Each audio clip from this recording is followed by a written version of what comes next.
Boa noite, irmãos e irmãs. Sejam todos bem-vindos à página da Igreja Presbiteriana de Blumenau. Hoje, domingo, dia 9 de agosto, dia que nós celebramos o Dia dos Pais. Então, uma live especial, o nosso Orai Sem Cessar, onde nós celebramos também hoje o Dia dos Pais. Então, feliz Dia dos Pais a todos os papais, que Deus lhes abençoe muito, derrame bênção sem medidas sobre todos os nossos pais e sobre todos os irmãos e irmãs presentes aqui na nossa live. Então, vamos iniciar esse momento orando. Lembrando que você pode deixar os seus motivos de oração para orarmos depois do estudo. Oremos. Senhor, nós agradecemos por este domingo, em especial por ser Dia dos Pais. Pedimos bênção do Senhor sobre todos os pais da nossa igreja e da nossa nação, ó Deus. Derrama bênção sem medida sobre os pais. Abençoa-nos também, ó Pai, no estudo da Tua Palavra, que aprendamos de Ti nesta noite. Quanto a mim, Senhor, eu peço que o Senhor me ilumine, me capacite, para que eu fale de Ti e não de mim mesmo, para a honra e glória do Teu nome. Amém. Então vamos lá, dando continuidade ao nosso estudo em Atos, né? Ontem nós tivemos o prazer de ouvir o presbítero Tiago. Ontem eu estava numa outra reunião online com os jovens da igreja, né? Tivemos um momento de interação, tivemos um momento de brincadeira depois, né? De fazer desenho, de stop, né? Mas a molecada é muito viciada, é difícil ganhar deles, né? E a cabeça nossa já não, o processador já não está muito bom, né? Mas foi um momento bem bom e também tivemos, né, o presbítero Tiago que trouxe a palavra para a gente, também foi muito bom. Então vamos lá, Atos 3, de 11 a 26. Então, a continuação daquela cena que nós estudamos na sexta-feira, da cura do paralítico, que culminou em mais um discurso de Pedro. Também não esqueça de deixar seu pedido de oração para orarmos ao final. Então, Atos 3, de 11 a 26. Diz assim a palavra do Senhor. Apegando-se ele a Pedro e a João, todo o povo correu atônito para junto deles no pórtico chamado de Salomão. Então, apegando-se a ele é o coxo que é curado, ele segue Pedro e João. Pedro e João, então, vão até o alpendre ou pórtico de Salomão, que nada mais é que uma área coberta externa do templo, no pátio do templo. Como se fosse uma área daquelas que nós temos na nossa casa, né? Enfim, né? Uma área coberta externa, né? Um alpendre, né? Uma área coberta, mas não totalmente fechada. O próprio Jesus, nos evangelhos, ensina, né? nesse mesmo local. Então, eles vão lá ensinar. O povo correu atônito. Atônito é o povo está ainda surpreendido, maravilhado pelo milagre que eles acabaram de assistir. Versículo 12.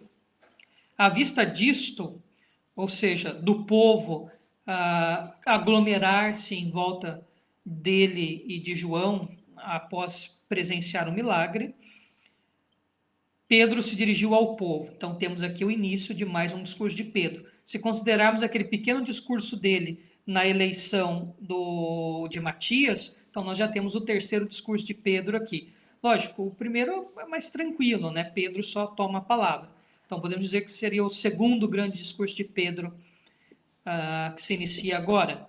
À vista disto, Pedro se dirigiu ao povo dizendo: Israelitas, por que vos maravilhais disto, ou por que fitais os olhos em nós, como se pelo nosso próprio poder ou piedade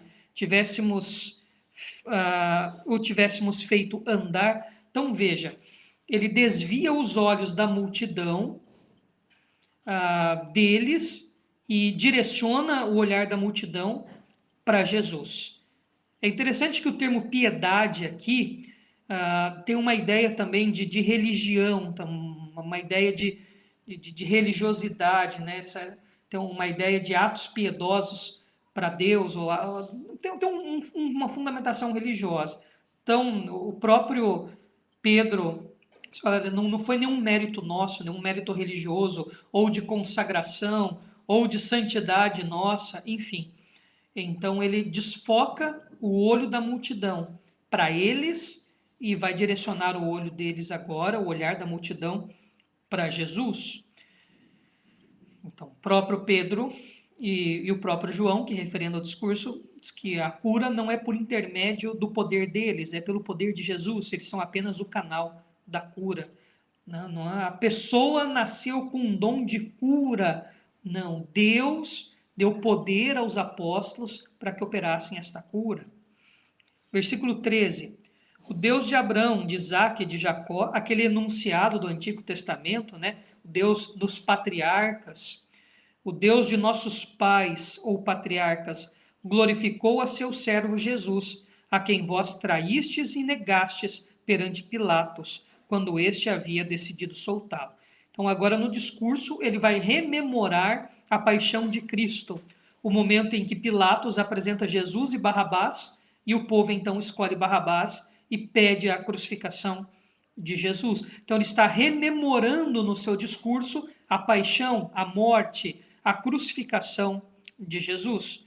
Vós, porém, negastes o santo e o justo. Então, tanto o termo servo Jesus, do versículo 13, servo, o versículo 14, santo e justo, são termos do Antigo Testamento para o Messias. Então, Pedro já está embasando o seu discurso, assim como ele faz naquele primeiro discurso que nós já estudamos, está fundamentando a sua teologia de Cristo a partir do Antigo Testamento. Então, o termo servo, o termo santo, o termo justo são títulos messiânicos do Antigo Testamento. E ele aplica isso a Jesus. Vós, porém, negastes o santo e o justo, e pedistes que vos concedessem um homicida, se referindo a Barrabás. Então, negam Cristo e pedem a inocência de Barrabás. Dessarte, ou entretanto, assim, termo antigo, dessarte, né? Matastes o autor da vida. É um paradoxo, né? Como é que você mata o autor da vida? É um termo paradoxal, né? Como é que você mata aquele que é o fundador da vida, aquele que é o príncipe da vida, o governador da vida, né? Como é que você mata o autor da vida? Dessarte, matastes o autor da vida. Então, lembrando o discurso da multidão que pedia a crucificação de Jesus, a quem Deus ressuscitou dentre os mortos, do que nós somos testemunhas. Então, lembram-se do primeiro discurso que nós estudamos na quinta-feira, se eu não me engano, na quarta-feira eu acho que nós estudamos o primeiro discurso de Pedro, um discurso missionário de Pedro, se eu não me engano, né? Mas falávamos, né, que há uma base nesse discurso, então apresentar a paixão, mas também a ressurreição de Jesus. E eles se colocam como testemunhas oculares da ressurreição de Jesus. Versículo 16. Pela fé em o nome de Jesus é que esse mesmo nome fortaleceu a este homem, que agora vedes e reconheceis. Sim, a fé que vem por meio de Jesus deu a este saúde perfeita na presença de todos vós.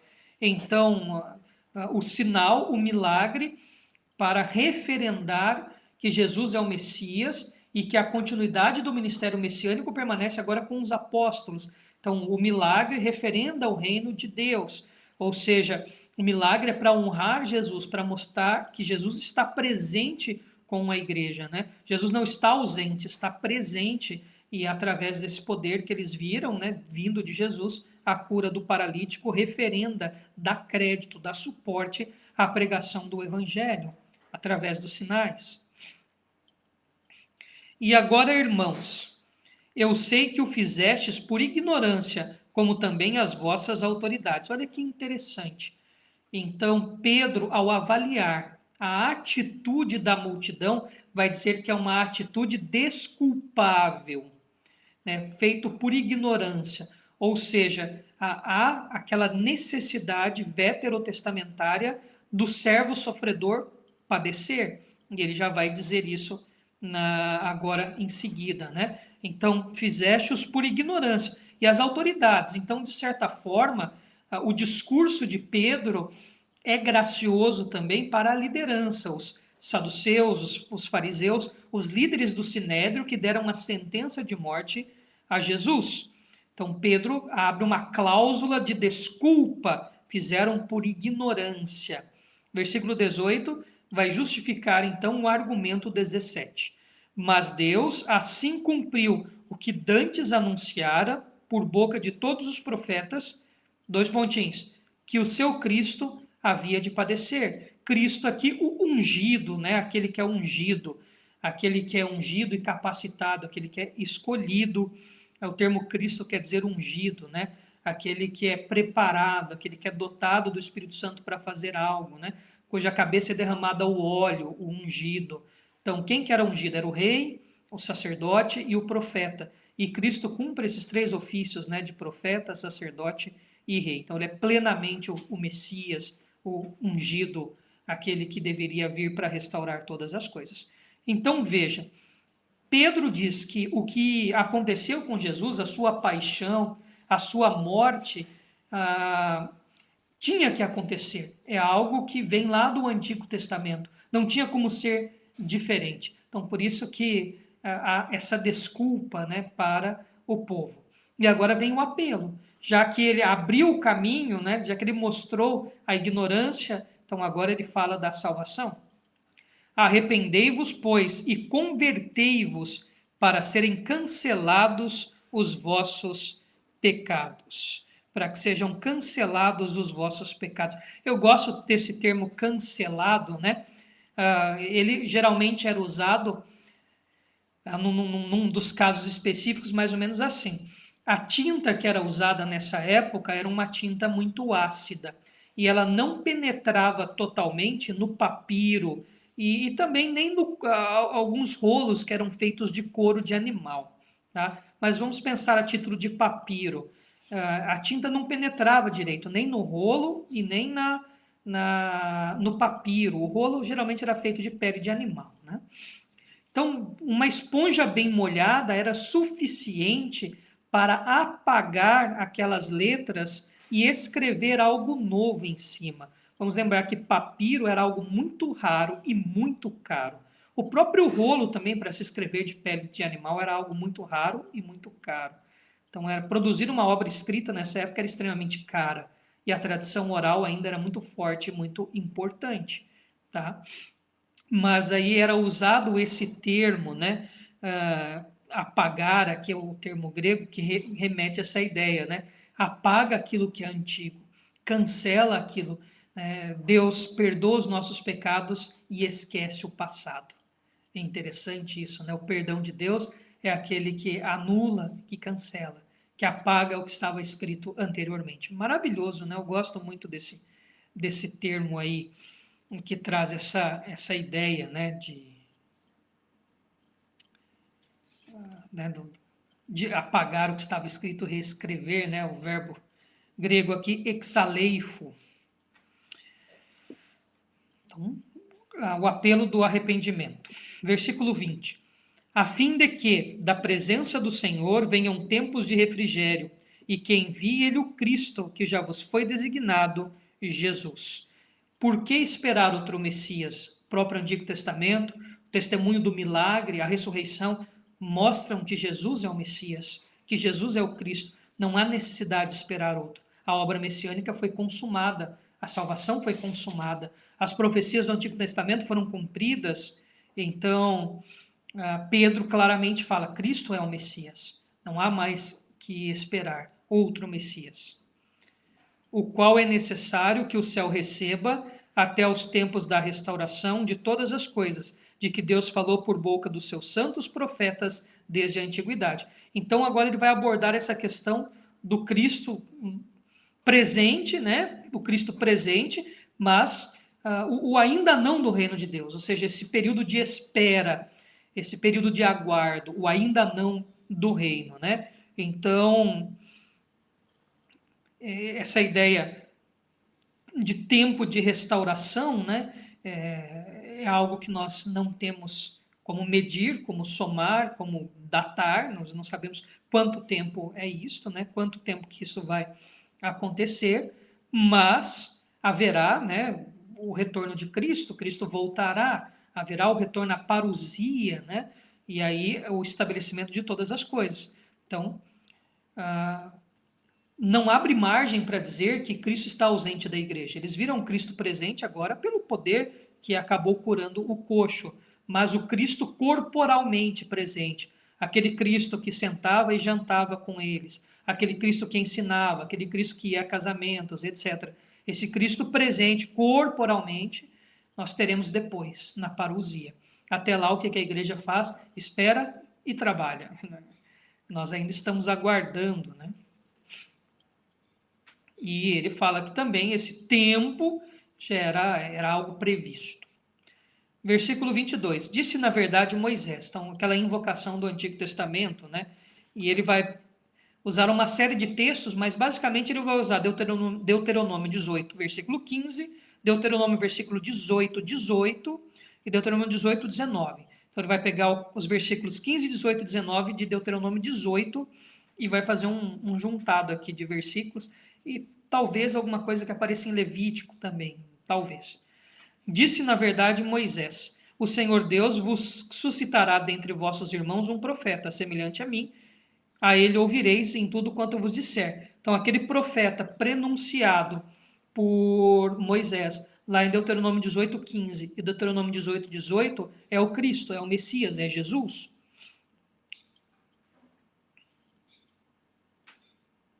E agora ele vai citar o versículo 19 de Deuteronômio 18. E acontecerá que toda alma que não ouvir a esse profeta será exterminada do meio do povo. Ou seja, o único meio de salvação é Jesus. E o próprio Pedro, ao usar esse atributo do Antigo Testamento e aplicar a Jesus, ele está mostrando pela Escritura, Jesus é o Messias. Então, fora de Jesus, não tem salvação. Não tem outro caminho. E todos os profetas, a começarem com Samuel, assim como todos quantos depois falaram, também anunciaram estes dias. Quais dias? Da vinda de Jesus, da paixão, da morte, da ressurreição, de Cristo o Messias, do perdão dos pecados, da reconciliação de Deus com os homens. Tá? Versículo 25. Vós sois os filhos dos profetas e da aliança que Deus estabeleceu com vossos pais, dizendo a Abraão: na tua descendência serão abençoadas todas as nações da terra. Então, a salvação se revela aos judeus, mas depois se revela aos gentios também, né? A todo o povo. Mas, nesse primeiro momento, o sermão é pregado em Jerusalém. A ideia é tentar alcançar os eleitos ali do povo de Israel. Versículo 26. Tendo Deus ressuscitado o seu servo, Jesus, enviou primeiramente a vós outros, para vos abençoar, no sentido de cada um se aparte das suas perversidades. Então, o encontro com Cristo é aquele que nos muda. É impossível nos aproximarmos de Cristo, sermos tocados por Ele e não sermos transformados quanto à nossa atitude, o nosso modo de vida e etc. Bom, veja que interessante esse discurso de Pedro, né? E eu disse que Lucas vai usar esse recurso do discurso como algo literário para construir a sua história. Era comum nos antigos escritos históricos, né, no mundo antigo, valer-se de discursos como um elemento para a literatura histórica. Então, ele vai organizar discursos dos apóstolos para dar esse ar histórico, né? E ele agora registra mais um discurso de Pedro. Então, mais uma vez, vou dizer o que eu já disse sobre o primeiro discurso. É óbvio que ele não registrou as palavras, todas as palavras, né? Literalmente todas as palavras que Pedro disse, não havia um gravador na época, né? Então, ele recolheu com testemunho das pessoas que ouviram, talvez do próprio Pedro, não sei, mas dos apóstolos e quem ele teve contato, as pessoas que ouviram esse discurso. Lucas pegou os relatos e, a partir desses relatos, compôs uma síntese, né, da maneira mais fidedigna, mais verdadeira possível. Ele resumiu o sermão de Pedro. E veja que esse sermão segue o mesmo esquema daquele primeiro sermão de Pedro, lá das 3.000 pessoas que se convertem. É um sermão cristocêntrico, Cristo é o centro, ou seja, quando a gente fala cristocêntrico, é mais ou menos assim, né? Cristo está no centro do sermão. Então, todas as outras coisas vão emanando do centro para as pontas, do centro para as pontas. Então, todo o sermão vai convergir de Jesus para todas as coisas. Então, Jesus, paixão, ressurreição, salvação, mudança de vida, a escatologia, a restauração de todas as coisas, catástases, né? Quando tudo isso aqui acabar e ficar, né, Cristo reinar, etc. Então, o centro é Jesus, o sermão dele é cristocêntrico, o assunto principal, a coisa mais importante do sermão de Pedro é Cristo. Bíblico, ele vai buscar a sua base no Antigo Testamento, aplicando do Antigo Testamento ao Novo, falando, olha, agora se cumpriu tudo o que havia escrito dos profetas sobre a restauração, sobre salvação, sobre o Messias, se cumpre em Cristo. O Antigo Testamento se encerra no Novo Testamento com a pessoa de Jesus. Está no sermão, no discurso, né, do primeiro e agora nesse segundo discurso de Pedro também. Ele faz um pequeno resumo da paixão, da ressurreição de Jesus, né? A base, a essência da mensagem cristã, a paixão, né? A morte pelos nossos pecados e a ressurreição de Cristo. Então ele faz um resumo, faz uma síntese da morte, da ressurreição de Jesus. Então ele traz a essência da mensagem. E quando ele convida o povo a se arrepender, para se arrepender do quê? Então ele rememora como que o povo crucificou Jesus. Fala, vocês crucificaram o Messias. Então, ao rememorar que eles negaram aqueles que deveriam aceitar, que eles negaram aquele que de fato é o Messias, então ele fala, tem que se arrepender. Se arrepender do que? Disso, desta negação, e aceitá-lo. Arrepender, né? Converter, metanoia, do verbo metanoel, mudar de mente, mudar a mente, mudar totalmente o modo de pensar, de refletir, de viver, de agir, e etc. Né? Então, esse resumo chamado querigma e apelo ao arrependimento. Faz o apelo e, por fim, ele apresenta o perdão. Fizestes por ignorância, mas há perdão. Os nossos pecados são cancelados em Jesus. Então, estrutura do sermão: cristocêntrico, bíblico, base no Antigo Testamento. Jesus é o Messias. O Antigo Testamento se encerra no Novo Testamento, no mistério de Jesus. Não tem nenhuma profecia mais do Antigo Testamento, nenhuma promessa mais do Antigo Testamento que ainda vai ser cumprida. Todas se cumprem em Cristo. Agora nós aguardamos o que ele fala no finalzinho ali, quando Cristo voltar e restaurar todas as coisas, chamada apocatástasis, ou a restauração final. Quando Cristo volta, isso aqui acaba, e para a gente que é cristão, maravilha, né? É só coisa boa eternamente. Tá? O resumo da paixão, ressurreição de Jesus, apelo ao arrependimento e apresentação de perdão. Então é muito importante nós notarmos essa estrutura, né? E veja, ele vai buscar aqueles termos do Antigo Testamento, do servo sofredor, que tinha que padecer, lá de Isaías 53, Isaías 52, o santo, o Isaías também fala do santo de Deus, e também o profeta, vai invocar Moisés, um profeta semelhante a mim. Então ele é o santo, ele é o servo sofredor, ele é o profeta. Títulos do Antigo Testamento para o Messias, que inclusive era comum na própria literatura rabínica. Então, os mestres judeus, os rabinos, usavam esses termos para se referir ao Messias esperado: santo, servo, profeta e etc. E agora Cristo o é. Ele abertamente fala: Cristo é o Messias, Cristo é o ungido, Jesus é aquele que Deus enviou como Messias nosso. E que de fato seja para nós hoje esse discurso de Pedro fundamentação para o nosso próprio discurso acerca de Jesus. Você veja, você não tem que ficar enchendo muita linguiça, né, para falar de Jesus, tem que ficar enfeitando, tem que ficar dando aquele monte de volta.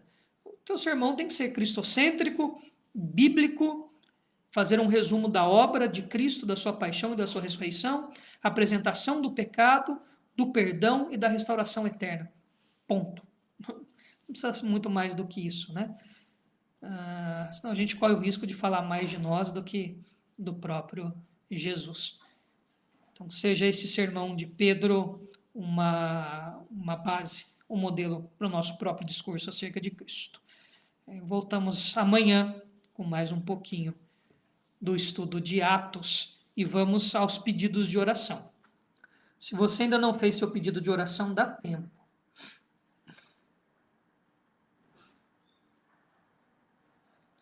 Enquanto eu vejo os pedidos de oração aqui, talvez você ainda não tenha feito seu pedido, né?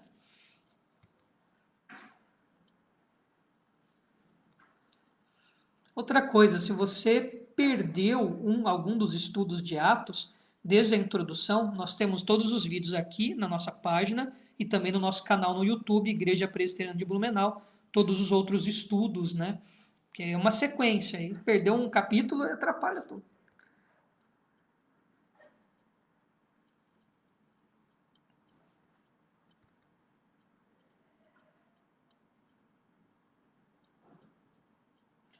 Bom, o primeiro pedido de oração que aparece para mim aqui é do diácono Osni.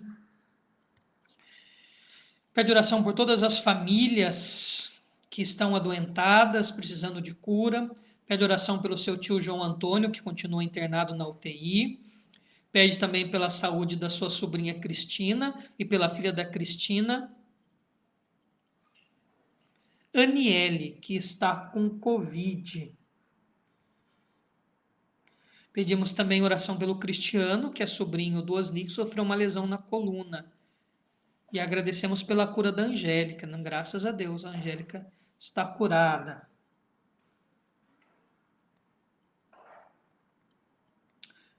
E o Osmar pede oração para todas as famílias da Igreja Presbiteriana do Brasil, né? Todas as famílias. Então, nós vamos orar.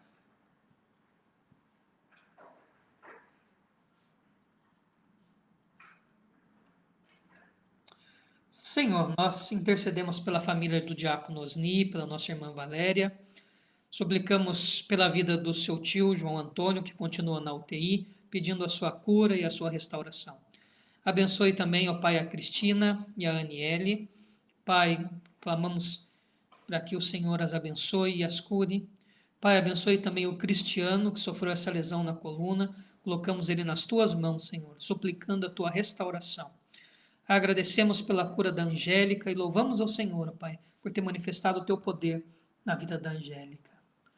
Pai eterno, abençoe todas as famílias da Igreja Presbiteriana e todas as famílias das igrejas cristãs do mundo todo, de todos os irmãos e irmãs que nos assistem, de qualquer igreja que seja, ó Pai. Abençoe estas famílias, supra todas as suas necessidades. Pai, livra-os de todo mal, guarda-os nesse momento difícil de pandemia. Colocamos diante de Ti, ó Pai, todos os irmãos e irmãs que nos assistem e nos assistirão depois também. Senhor, tenha misericórdia de nós nesse tempo de pandemia, que acabe logo, ó Pai, esse tempo terrível, caótico que estamos enfrentando, que uma cura, uma vacina eficiente seja descoberta rapidamente. Deus, que as coisas voltem ao normal, para a honra e glória tua. E socorre-nos, tenha piedade e misericórdia de nós nesse tempo que vivemos ainda em isolamento social. Deus, nós te louvamos pelo nascimento do netinho do seu Osias. Que o Senhor o abençoe, que esta criança cresça com saúde, que esta criança cresça abençoada por ti, cheia do teu Santo Espírito. Nós te louvamos pela vida do Edson e da Juliane também. Abençoe, ó Pai, que eles sejam cuidadosos com esta criança. Que o Senhor dê muita saúde a eles também e os abençoe muito. Pai, abençoe cada irmão, cada irmã que estão aqui assistindo esta live e todos os seus familiares. O Senhor sabe das suas necessidades. Guarda, ó Pai, o coração, a mente, supre as suas necessidades espirituais, físicas, emocionais. Abençoe cada irmão e cada irmã, em nome de Jesus. Amém. Então vamos mandar os nossos abraços. Se você está assistindo e ainda não deu um oizinho, dê por favor, que aí a gente consegue mandar um abraço para ti. Então, boa noite, Rosilda Andrade. Seja muito bem-vinda, que Deus lhe abençoe, um abração. Boa noite, Letícia. Boa noite, presbítero Ricardo. Boa noite, Luísa. Boa noite, Rose Andrade. Deus lhe abençoe, um abração. Boa noite, Vandaimo. Reforçando, né, o Feliz Dia dos Pais a todos os pais. Um abração, Vandaimo. Deus lhe abençoe muito. Boa noite, Sofia. Boa noite, toda a família Butzki. Boa noite, seu Valdemar. Deus lhe abençoe muito. Um abração para o senhor. Boa noite, presbítero Paulo. Boa noite, Lena. Boa noite, Mateus. Que Deus lhes abençoe. Boa noite, Solange. Solange Campos, é a nossa amiga lá de Mogi Guaçu. Deus abençoe, viu, Solange? Estamos com saudades. Quando acabar esta pandemia, vem aqui nos visitar em Blumenau, tá? Pega o trio aí, né? Sempre tem o trio que nos visitava, né? A Solange, a minha sogra e a Clélia. E agora tem a Bibiana também. Nós vamos ter que comprar um carro de 7 lugares. Então pega essa turma toda hora que acabar a pandemia e vem nos visitar aqui em Blumenau, viu, Solange? Um abração para ti, a nossa amiga lá de Mogi Guaçu. Boa noite, tia Fi. Boa noite, Chico. Deus lhes abençoe. Um abração. Feliz Dia dos Pais, Chico. Deus lhe abençoe muito. Um abração apertado para ti. Boa noite, Rogério. Deus lhe abençoe. Um abração. Boa noite, Aline. Hoje a Aline está lá na cozinha, lá na linha de produção. Boa noite, Marisa. Boa noite, presbítero Adir. Que Deus lhes abençoe muito. Um abração. Boa noite, Marília. Boa noite, Denise. Que Deus lhes abençoe, né? A Marília que nos trouxe agora os cânticos. Marília, gostei daquela musiquinha lá, a primeira, daquela violinha lá de 4 cordas. Faz um som bonito aquele negócio lá. Gostei, viu? Bem bonito. Boa noite, Mateus. Boa noite, Dani.